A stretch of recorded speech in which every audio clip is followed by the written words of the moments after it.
ఏం చేసుడో అర్థమైతలేదు. కాదక్క మరి నువ్వు ఏం చేద్దాం అనుకుంటున్నావే? నీ ఆలోచన నాకు చెప్పు ఒకసారి. ఈ చేసేదేమున్నదిరా, పెద్దోనుకున్న చిన్నోనికి ఫోన్ చేసిన మరి అప్పులోళ్ళు ఆగేటట్టు లేరు.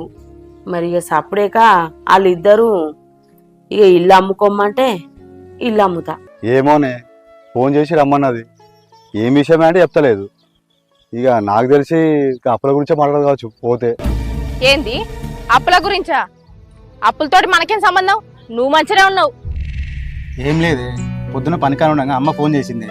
నాకు తెలుసు మీ అవ్వెందుకు ఫోన్ చేసిందో. రూపాయి 2 రూపాయలు అక్కడ పడ్డట్టున్నాయి, నేను రమ్మని ఇవ్వంటది కావచ్చు. మీ అన్ననైతే 1 రూపాయి అడగది, మనల్ని ఎప్పుడు పట్టుక తింటది. అమ్మా ఇప్పుడు అది కాదు. నువ్వు ఆగు.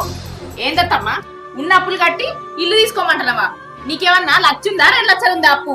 గన్నిగన పైసలు మాతో ఏడైతాయి? అయినా సరే అన్నో ఇన్నో తీసుకొచ్చి అప్పో సప్పో వేసి కట్టి ఈ ఇల్లు తీసుకుంటావు.